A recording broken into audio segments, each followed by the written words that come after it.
Hey guys, I'm excited to see you guys on Nearpod today, and we'll hope that this is a good way for us to do our videos in the future. We're just kind of trying it out to see how it goes. So today we're going to be practicing fluently reading a new poem, and that new poem is called The Poison Dart Frogs. And so last week during our deep dive, we spent some time listening to me read fluently where I was doing certain things, and we're going to talk about those on the next slide. But then you all also heard me read too fast on one of my reads, and you heard me read too slow. So today I want you all to really practice reading at an appropriate rate and doing some of these characteristics that we're going to talk about here. So, fluent readers, we learned, do certain things when they read.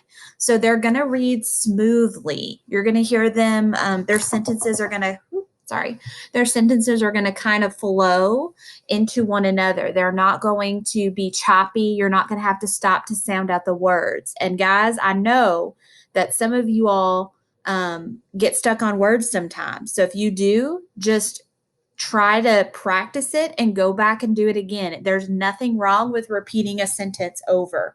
I do it all the time when I read. So, another thing, like we were saying, is correcting yourself when you make mistakes. There is nothing wrong with making a mistake when you're reading. The important thing is just to go back, fix your mistake, and read it again. So then the other thing we learned about last week a lot was that we had to read loud enough for other people to hear. And we practiced this during our guided reading groups too. That we need to read it in an appropriate volume. We don't want to read really quiet or even really loud, because if we read too loud, it might just harm our ears and people would not be able to hear what you're saying. The thing that we really talked a lot about was reading at an appropriate pace. You don't want to go too fast or too slow. You want to read at that just right pace so that we can understand the words that we're reading and what the poem is meaning. We need to pause when we come to the punctuation in our text, such as a comma or a period. And that pause, you just take a little breath and then you continue reading on. Because we know that when we see periods at the end of the sentence, that represents one complete thought. So we want to complete the thought, take a breath, and move on to the next part.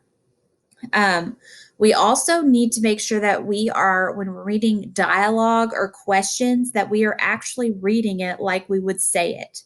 So if somebody is asking a question, the way the way their voice sounds is different.